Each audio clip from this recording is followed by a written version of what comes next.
Here on Gavdos, it's peak season. And not just for the tourists. Refugees arrive almost daily from Libya. This small island's mayor is fighting to save tourism, which is the sole source of income here, some 40 kilometers south of Crete. Since the beginning of the year, around 9,000 people, mostly from Libya, have entered the country, a significant increase. The numbers are very high. There are far too many boats, and new ones arrive constantly. When they bring in one boat, they're already being called to the next. It's overwhelming. Migrants hang their clothes on fences at the harbor. They wait for hours, sometimes days in the sun, before moving onward to Crete. Their boats scattered across the island, on beaches, open water, and at the harbor. For Gavdos, it's nothing new. In October, we'll have been in this situation for 2 years, with ups and downs, sometimes better, sometimes worse, but we are always on the front line. At the harbor, tourists are met with the unsettling sight of Coast Guard boats and exhausted migrants awaiting processing. The Coast Guard takes the new arrivals on a 2-hour trip from Gavdos to Sfakia in southern Crete. There, the migrants are given masks before being bused to a temporary shelter. After about an hour and a half, they reach a camp near Chania, in the island's north. The former exhibition center is one of 3 emergency shelters on Crete, and the only one where journalists are granted access. But even here, speaking to migrants is not allowed. Their phones, papers, and personal belongings are collected. In return, they receive a numbered bracelet, sorted by origin and date of arrival. In the hall are 4 chemical toilets and only 2 showers. People line up to wash. Aid organizations deliver blankets and hygiene kits every day. While refugees wait to be transferred to the mainland, tourists relax on the nearby beaches. Most of them are entirely unaware of the situation. Manolis Stamatakis runs a hotel near Chania. He's been here 15 years and fears losing revenue due to the growing number of refugees.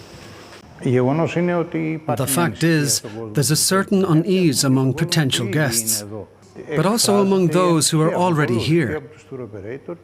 Many are concerned, including tour operators who get feedback from customers. They're uneasy about what will happen. Restaurant owners are also concerned. For now, business is good, but Yorgos, who runs a taverna at Sfakia harbor, is anxious. It's bad for business.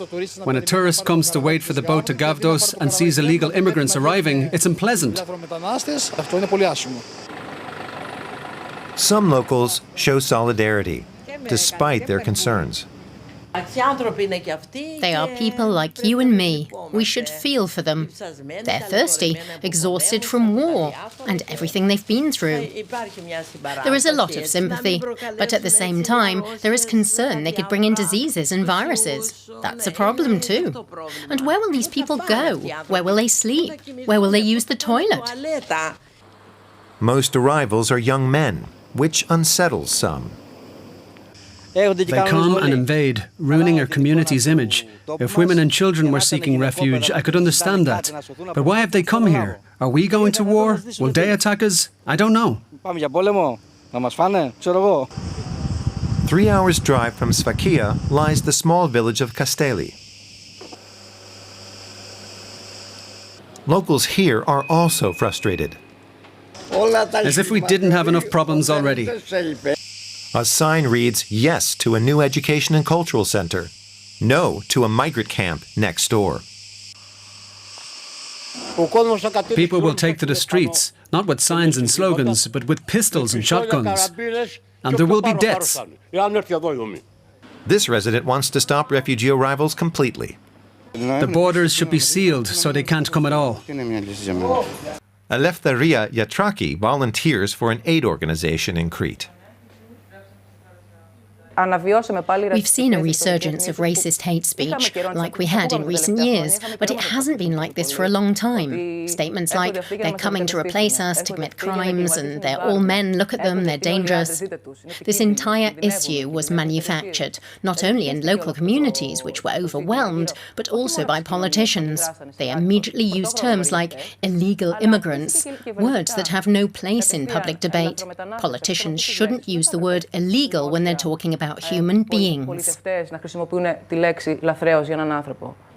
In Chania's city center on Crete, Stelios Mikalakis runs a vegan restaurant. For him, solidarity is part of humanity and tradition. Compassion comes first. Solidarity is a must, especially from us. It's a key part of Cretan hospitality.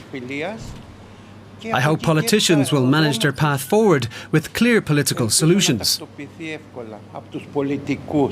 But we, as human beings, have a responsibility. We must show solidarity with these people. The process of building refugee camps on Crete has been delayed for years, says Stelios Vorias. We've gone through 4 ministers and are now on the 5th. He comes around and makes extreme decisions without consulting the local community. The island cannot bear this, not only because of tourism, but also due to a lack of infrastructure. Images from the temporary camp in Rethymnon show just how urgently Greece needs a better solution. Many residents say a swift and above all fair solution is needed.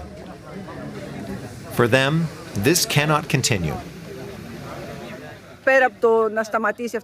Besides finding a political solution to end this, it's very important that the refugees are transferred elsewhere as fast as possible. The image of having refugees on an island that depends on tourism is just difficult.